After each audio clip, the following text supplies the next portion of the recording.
بسم اللہ الرحمن الرحیم۔ شروع اللہ کا نام لے کر جو بڑا مہربان نہایت رحم والا ہے۔ یہ قرآن یعنی کتاب روشن کی آیتیں ہیں، مومنوں کے لیے ہدایت اور بشارت ہے، وہ جو نماز پڑھتے اور زکوٰۃ دیتی ہیں اور وہ آخرت کا بھی یقین رکھتے ہیں۔ جو لوگ آخرت پر ایمان نہیں رکھتے، ہم نے ان کے اعمال ان کے لیے آراستہ کر دیے ہیں تو وہ بھٹکتے پھر رہے ہیں۔ یہی لوگ ہیں جن کے لیے برا عذاب ہے اور وہ آخرت میں بھی بہت نقصان اٹھانے والے ہیں۔ اور تم کو یہ قرآن اس حکیم و علیم کی طرف سے عطا کیا جاتا ہے۔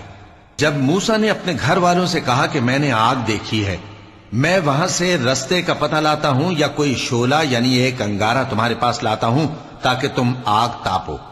جب موسیٰ اس کے پاس آئے تو ندا آئی کہ وہ جو آگ میں تجلی دکھاتا ہے بابرکت ہے، اور وہ جو آگ کے ارد گرد ہے، اور اللہ جو تمام عالم کا پروردگار ہے پاک ہے۔ اے موسیٰ، میں اللہ ہوں، عزت والا، حکمت والا، اور اپنی لاٹھی ڈال دو۔ سو جب اسے دیکھا تو اس طرح حرکت کر رہی تھی گویا سانپ ہے، تو پیٹ پھیر کر بھاگے اور پیچھے مڑ کر نہ دیکھا۔ فرمایا، اے موسیٰ ڈرو مت، میرے پاس پیغمبر ڈرا نہیں کرتے۔ ہاں، جس نے ظلم کیا پھر برائی کے بعد اسے نیکی سے بدل دیا تو میں بخشنے والا مہربان ہوں۔ اور اپنا ہاتھ اپنے گریبان میں ڈالو، بے عیب سفید و روشن نکلے گا۔ ان 2 معجزوں کے ساتھ جو 9 معجزوں میں داخل ہیں فرعون اور اس کی قوم کے پاس جاؤ کہ وہ بدکردار لوگ ہیں۔ پھر جب ان کے پاس ہماری روشن نشانیاں پہنچیں تو کہنے لگے یہ کھلا جادو ہے، اور بے انصافی اور غرور سے ان کو ماننے سے انکار کیا، جبکہ ان کے دل ان کو مان چکے تھے۔ سو دیکھ لو کہ فساد کرنے والوں کا انجام کیسا ہوا۔ اور ہم نے داؤد اور سلیمان کو علم بخشا، اور انہوں نے کہا کہ اللہ کا شکر ہے جس نے ہمیں اپنے بہت سے مومن بندوں پر فضیلت دی۔ اور سلیمان داؤد کے قائم مقام ہوئے اور کہنے لگے کہ لوگوں، ہمیں اللہ کی طرف سے پرندوں کی بولی سکھائی گئی ہے اور ہر چیز عنایت فرمائی گئی ہے، بے شک یہ اس کا خاص فضل ہے۔ اور سلیمان کے لیے جنوں اور انسانوں اور پرندوں کے لشکر جمع کیے گئے اور پھر ان کی جماعتیں بنائی گئیں، یہاں تک کہ جب چیونٹیوں کے میدان میں پہنچے تو ایک چیونٹی نے کہا کہ چیونٹیوں، اپنے اپنے بلوں میں داخل ہو جاؤ، ایسا نہ ہو کہ سلیمان اور اس کے لشکر تم کو کچل ڈالیں اور ان کو خبر بھی نہ ہو۔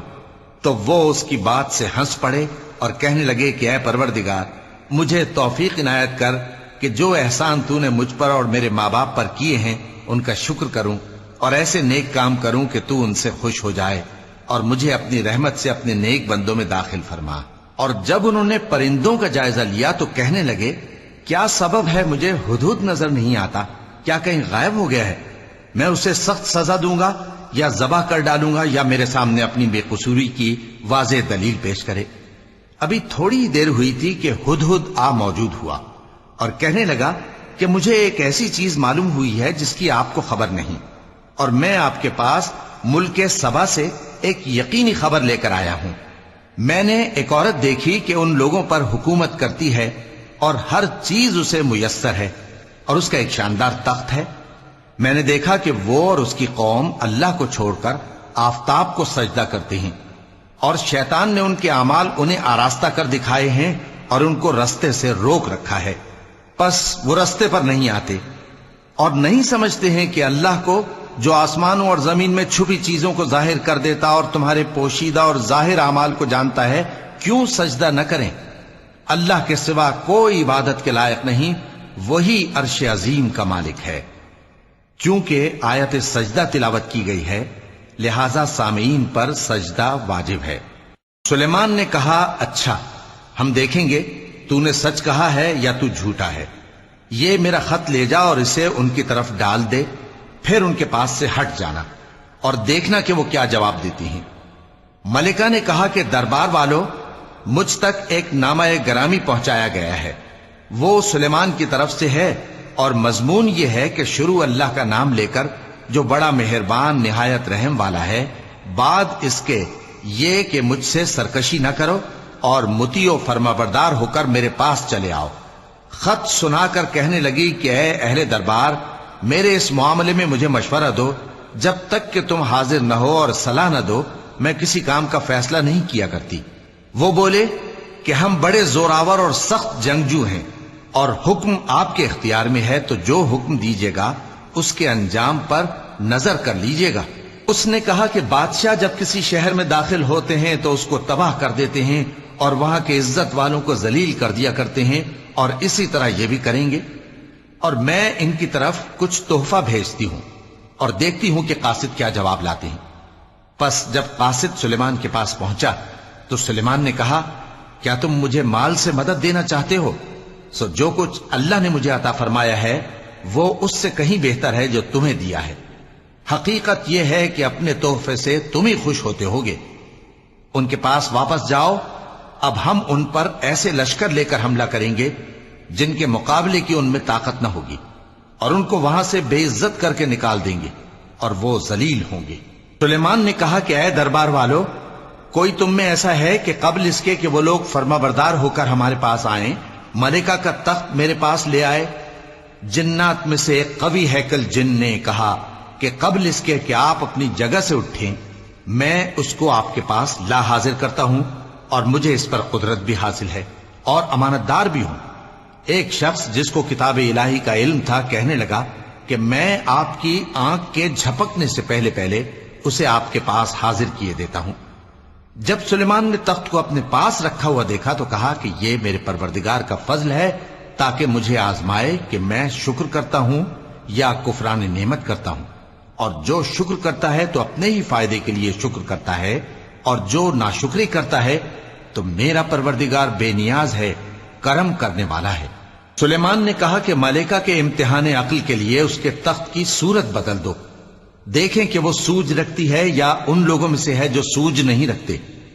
پھر جب وہ آ پہنچی تو پوچھا گیا کہ کیا آپ کا تخت بھی اسی طرح کا ہے؟ اس نے کہا کہ یہ تو گویا ہو بہو وہی ہے، اور ہم کو اس سے پہلے ہی سلیمان کی عظمت و شان کا علم ہو گیا تھا، اور ہم فرما بردار ہیں۔ اور وہ جو اللہ کے سوا دوسروں کی پرستش کرتی تھی سلیمان نے اس کو اس سے منع کیا کہ وہ کافروں میں سے تھی۔ اس کے بعد اس سے کہا گیا کہ محل میں چلیے۔ جب اس نے اس کے فرش کو دیکھا تو اسے پانی کا حوض سمجھا اور کپڑا اٹھا کر اپنی پنڈلیاں کھول دی۔ سلیمان نے کہا یہ ایسا محل ہے جس کے نیچے بھی شیشے جڑے ہوئے ہیں۔ وہ بول اٹھی کہ پروردگار، میں اپنے آپ پر ظلم کرتی رہی تھی، اور اب میں سلیمان کے ساتھ اللہ رب العالمین پر ایمان لاتی ہوں۔ اور ہم نے سمود کی طرف ان کے بھائی صالح کو بھیجا کہ اللہ کی عبادت کرو، تو وہ دو فریق ہو کر آپس میں جھگڑنے لگے۔ صالح نے کہا کہ اے قوم، تم بھلائی سے پہلے برائی کے لیے کیوں جلدی کرتے ہو، اور اللہ سے بخشش کیوں نہیں مانگتے تاکہ تم پر رحم کیا جائے؟ وہ کہنے لگے کہ تم اور تمہارے ساتھی ہمارے لیے برا شگون ہیں۔ صالح نے کہا کہ تمہاری بدشگونی اللہ کے پاس ہے، بلکہ تم ایسے لوگ ہو جن کی آزمائش کی جاتی ہے۔ اور شہر میں 9 شخص تھے جو ملک میں فساد کیا کرتے تھے اور اصلاح سے کام نہیں لیتے تھے۔ کہنے لگے کہ اللہ کی قسم کھاؤ کہ ہم رات کو اس پر اور اس کے گھر والوں پر شبخون ماریں گے، پھر اس کے وارثوں سے کہہ دیں گے کہ ہم تو اس کے گھر والوں کے موقع ہلاکت پر تھے ہی نہیں، اور ہم سچ کہتی ہیں۔ اور وہ ایک چال چلے، اور ہم نے بھی ایک تدبیر کی، اور ان کو کچھ خبر نہ ہوئی۔ تو دیکھ لو کہ ان کی چال کا انجام کیسا ہوا۔ ہم نے ان کو اور ان کی قوم سب کو ہلاک کر ڈالا۔ اب ان کے یہ گھر ان کے ظلم کے سبب تلپٹ پڑے ہیں۔ جو لوگ علم رکھتے ہیں ان کے لیے اس میں نشانی ہے، اور جو لوگ ایمان لائے اور ڈرتے تھے ان کو ہم نے نجات دی۔ اور لوط کو یاد کرو جب انہوں نے اپنی قوم سے کہا کہ تم بے حیائی کے کام کیوں کرتے ہو جبکہ تم دیکھتے ہو؟ کیا تم عورتوں کو چھوڑ کر لذت حاصل کرنے کے لیے مردوں کی طرف مائل ہوتے ہو؟ حقیقت یہ ہے کہ تم احمق لوگ ہو۔ تو ان کی قوم کے لوگ بولے تو یہ بولے، اور اس کے سوا ان کا کچھ جواب نہ تھا کہ لوط کے گھر والوں کو اپنے شہر سے نکال دو، یہ لوگ پاک بننا چاہتے ہیں۔ تو ہم نے ان کو اور ان کے گھر والوں کو نجات دی، مگر ان کی بیوی کہ اس کی نسبت ہم نے مقرر کر رکھا تھا کہ وہ پیچھے رہنے والوں میں ہوگی۔ اور ہم نے ان پر مے برسایا، سو جو مے ان لوگوں پر برسا جن کو متنبع کر دیا گیا تھا برا تھا۔ کہہ دو کہ سب تعریف اللہ ہی کے لیے ہے، اور اس کے ان بندوں پر سلام ہے جس کو اس نے منتخب فرمایا، بھلا اللہ بہتر ہے یا وہ جن کو یہ اس کا شریک بناتے ہیں؟ بھلا کس نے آسمانوں اور زمین کو پیدا کیا اور کس نے تمہارے لیے آسمان سے پانی برسایا؟ پھر ہم نے اس سے سرسبز باغ اگائے، تمہارا کام تو نہ تھا کہ تم ان کے درختوں کو اگاتے؟ تو کیا اللہ کے ساتھ کوئی اور بھی معبود ہے؟ ہرگز نہیں، بلکہ یہ لوگ رستے سے الگ ہو رہے ہیں۔ بھلا کس نے زمین کو قرارگاہ بنایا اور اس کے بیچ نہریں بنائیں اور اس کے لیے پہاڑ بنائے، اور کس نے دو دریاؤں کے بیچ اوٹ بنائی؟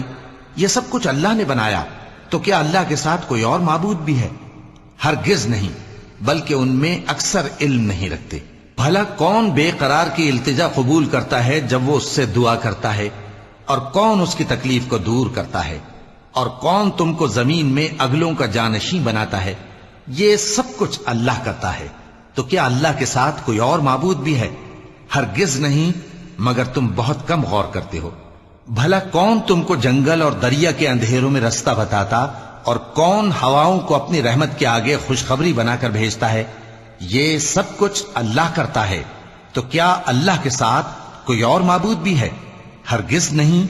یہ لوگ جو شرک کرتے ہیں، اللہ کی شان اس سے بلند ہے۔ بھلا کون خلقت کو پہلی بار پیدا کرتا پھر اس کو دوبارہ پیدا کرے گا؟ اور کون تم کو آسمان اور زمین سے رزق دیتا ہے؟ یہ سب کچھ اللہ کرتا ہے، تو کیا اللہ کے ساتھ کوئی اور معبود بھی ہے؟ ہرگز نہیں۔ کہہ دو کہ مشرکو، اگر تم سچے ہو تو دلیل پیش کرو۔ کہہ دو کہ جو لوگ آسمانوں اور زمین میں ہیں اللہ کے سوا غیب کی باتیں نہیں جانتے، اور نہ یہ جانتے ہیں کہ کب زندہ کر کے اٹھائے جائیں گے، بلکہ آخرت کے بارے میں ان کا علم ختم ہو چکا ہے، بلکہ یہ اس کی طرف سے شک میں ہیں، بلکہ یہ اس سے اندھے ہو رہے ہیں۔ اور جو لوگ کافر ہیں کہتے ہیں کہ جب ہم اور ہمارے باپ دادا مٹی ہو جائیں گے تو کیا ہم پھر قبروں سے نکالے جائیں گے؟ یہ وعدہ ہم سے اور ہمارے باپ دادا سے پہلے سے ہوتا چلا آیا ہے، کہاں کا اٹھنا اور کیسی قیامت؟ یہ تو صرف پہلے لوگوں کی کہانیاں ہیں۔ کہہ دو کہ ملک میں چلو پھرو، پھر دیکھو کہ گناہگاروں کا انجام کیا ہوا ہے، اور ان کے حال پر غم نہ کرنا، اور نہ ان چالوں سے جو یہ کر رہے ہیں تنگ دل ہونا۔ اور کہتے ہیں کہ اگر تم سچے ہو تو یہ وعدہ کب پورا ہوگا؟ کہہ دو کہ جس عذاب کے لیے تم جلدی کر رہے ہو، شاید اس میں سے کچھ تمہارے نزدیک آ پہنچا ہو، اور تمہارا پروردگار تو لوگوں پر فضل کرنے والا ہے، لیکن ان میں سے اکثر شکر نہیں کرتے۔ اور جو باتیں ان کے سینوں میں پوشیدہ ہوتی ہیں اور جو کام وہ ظاہر کرتے ہیں، تمہارا پروردگار ان سب کو جانتا ہے۔ اور آسمانوں اور زمین میں کوئی پوشیدہ چیز نہیں ہے مگر یہ کہ وہ ایک کتاب روشن میں لکھی ہوئی ہے۔ بے شک یہ قرآن بنی اسرائیل کے سامنے اکثر باتیں جن میں وہ اختلاف کرتے ہیں بیان کر دیتا ہے، اور بے شک یہ مومنوں کے لیے ہدایت اور رحمت ہے۔ تمہارا پروردگار قیامت کے روز ان میں اپنے حکم سے فیصلہ کر دے گا، اور وہ غالب ہے، علم والا ہے۔ تو اللہ پر بھروسہ رکھو، تم تو صاف حق پر ہو۔ کچھ شک نہیں کہ تم مردوں کو بات نہیں سنا سکتے، اور نہ بہروں کو جبکہ وہ پیٹ پھیر لیں آواز سنا سکتے ہو، اور نہ اندھوں کو گمراہی سے نکال کر رستہ دکھا سکتے ہو۔ تم تو انہی کو سنا سکتے ہو جو ہماری آیتوں پر ایمان لاتے ہیں، پھر وہ فرما بردار ہو جاتے ہیں۔ اور جب ان کے بارے میں عذاب کا وعدہ پورا ہوگا تو ہم ان کے لیے زمین میں سے ایک جانور نکالیں گے جو ان سے باتیں کرے گا۔ یہ ہم اس لیے کریں گے کہ لوگ ہماری آیتوں پر ایمان نہیں لاتے تھے۔ اور جس روز ہم ہر امت میں سے ایک بڑے گروہ کو جمع کریں گے جو ہماری آیتوں کی تکذیب کرتے تھے، پھر ان کی جماعت بندی کی جائے گی، یہاں تک کہ جب سب آ جائیں گے تو اللہ فرمائے گا کہ کیا تم نے میری آیتوں کو جھٹلا دیا تھا، حالانکہ تم نے اپنے علم سے ان کا احاطہ تو کیا ہی نہ تھا؟ بھلا تم کیا کرتے رہتے تھے؟ اور ان کے ظلم کے سبب ان کے حق میں وعدہ عذاب پورا ہو کر رہے گا تو وہ بول بھی نہ سکیں گے۔ کیا انہوں نے نہیں دیکھا کہ ہم نے رات کو اس لیے بنایا ہے کہ اس میں آرام کریں، اور دن کو روشن بنایا ہے کہ اس میں کام کریں؟ بے شک اس میں مومن لوگوں کے لیے نشانیاں ہیں۔ اور جس روز سور پھونکا جائے گا تو جو لوگ آسمانوں میں اور جو زمین میں ہیں سب گھبرا اٹھیں گے، مگر وہ جسے اللہ چاہے، اور سب اس کے پاس عاجز ہو کر چلے آئیں گے۔ اور تم پہاڑوں کو دیکھتے ہو تو خیال کرتے ہو کہ مضبوط جمے ہوئے ہیں، مگر وہ اس روز اس طرح اڑتے پھریں گے جیسے بادل۔ یہ اللہ کی کاریگری ہے جس نے ہر چیز کو مضبوط بنایا، بے شک وہ تمہارے سب افعال سے باخبر ہے۔ جو شخص نیکی لے کر آئے گا تو اس کے لیے اس سے بہتر بدلہ تیار ہے، اور ایسے لوگ اس روز گھبراہٹ سے بے خوف ہوں گے، اور جو برائی لے کر آئے گا تو ایسے لوگ اوندھے منہ دوزخ میں ڈال دیے جائیں گے۔ تم کو تو انہی اعمال کا بدلہ ملے گا جو تم کرتے رہے ہو۔ کہہ دو مجھ کو یہی ارشاد ہوا ہے کہ اس شہر مکہ کے مالک کی عبادت کروں جس نے اس کو محترم بنایا ہے، اور ہر چیز اسی کی ہے، اور مجھے یہ بھی حکم ہوا ہے کہ میں فرما بردار رہوں، اور یہ بھی کہ قرآن پڑھا کروں۔ اب جو شخص راہ راست اختیار کرتا ہے تو اپنے ہی فائدے کے لیے اختیار کرتا ہے، اور جو گمراہ رہتا ہے تو کہہ دو کہ میں تو صرف خبردار کرنے والا ہوں۔ اور کہو کہ اللہ کا شکر ہے وہ تم کو عنقریب اپنی نشانیاں دکھائے گا تو تم ان کو پہچان لو گے، اور جو کام تم کرتے ہو تمہارا پروردگار ان سے بے خبر نہیں ہے۔ صدق اللہ العظیم۔